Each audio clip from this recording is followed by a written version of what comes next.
সকল ইষ্টপ্রাণ দাদা ও মায়েদের জানাই আনন্দিত জয়গুরু। আশা করছি আপনারা সবাই ঠাকুরের দয়ায় খুব ভালো আছেন। আজকে আমি ইষ্ট আলোচনা করব। প্রথমে এক গল্প শোনাব, সেই গল্পের মধ্যে দিয়েই আজকে হবে ইষ্ট আলোচনা।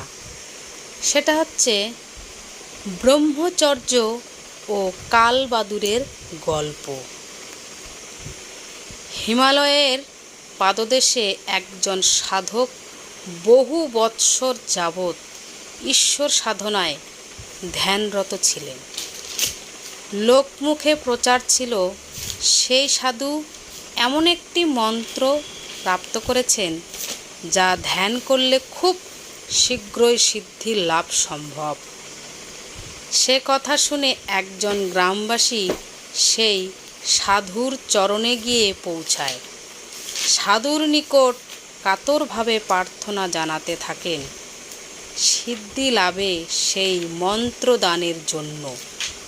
সাধু তাকে বারবার বলছে, ভাই, আমি এমন কোনো মন্ত্র পাইনি এবং আমার সিদ্ধি লাভও হয়নি।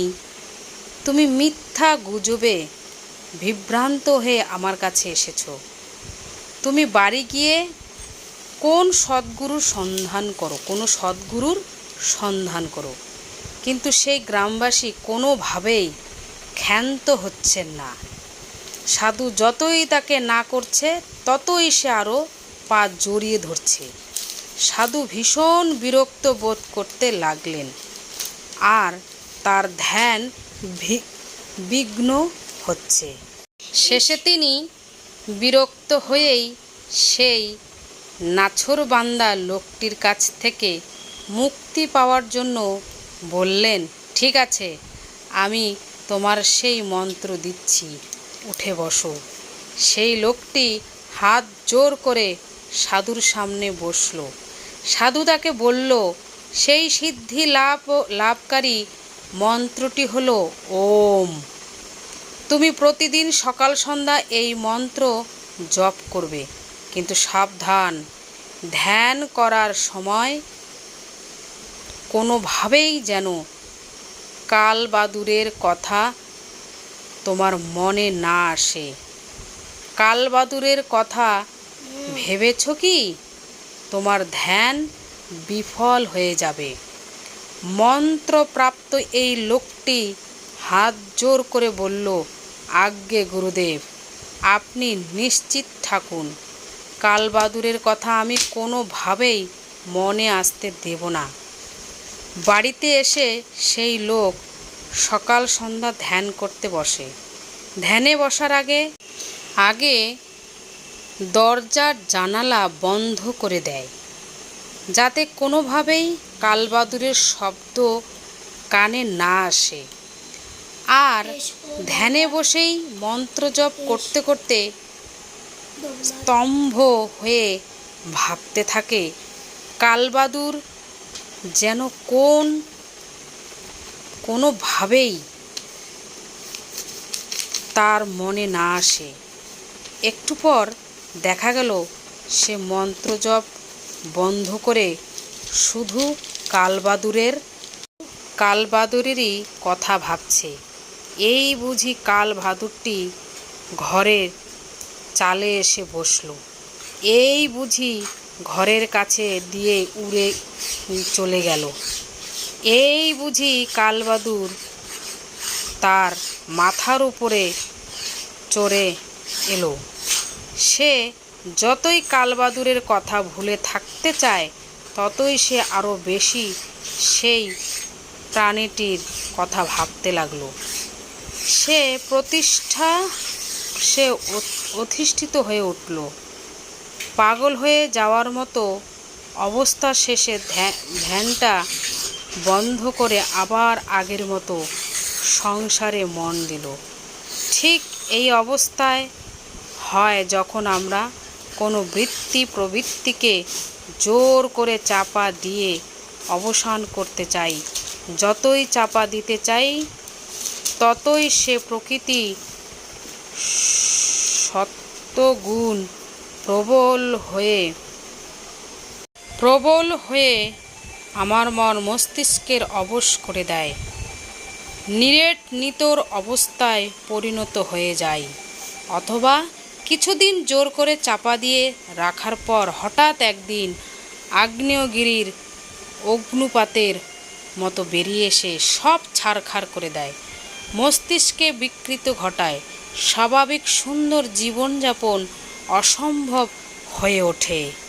অথচ এমনও দেখা যায়, আমরা হয়তো রসগোল্লা খাওয়ার খুব লোভ, ইচ্ছে করছে এক্ষুনি বাজার থেকে রসগোল্লা কিনে আনতে। এমন সময় দেখতে পেলাম টিভিতে ভারত পাকিস্তানের ক্রিকেটের ম্যাচটা বেশ টান উত্তেজনায় হয়ে উঠেছে। ভাবলাম একটুক্ষণ খেলা দেখেই বাজারে যাব। একটু দেখব বলে বসে সেই খেলা দেখতেই মগ্ন হয়ে গেলাম। 4-5টা ঘন্টা টিভির সামনে বসেই কাটিয়ে দিলাম। রসগোল্লা কিনে আনার কথা ভুলেই গেলাম, রসগোল্লা খাওয়ার কথা মনেই আসেনি। এটাকেই বলে প্রবৃত্তির নিয়ন্ত্রণ। প্রবৃত্তি কখনো অবদমন করা যায় না, কিন্তু তাকে নিয়ন্ত্রণ করা যায়।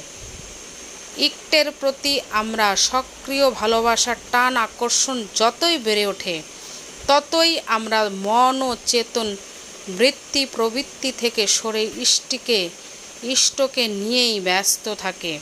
সহজভাবেই প্রবৃত্তি নিয়ন্ত্রণ হয়, কসরত করতে হয় না।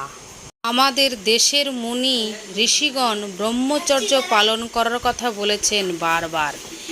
এই ব্রহ্মচর্য ব্যাপারটাকে বহু মানুষ ভুল ব্যাখ্যা করে, ভুলভাবে প্রয়োগ করে বহু জীবনের সর্বনাশ করেছে।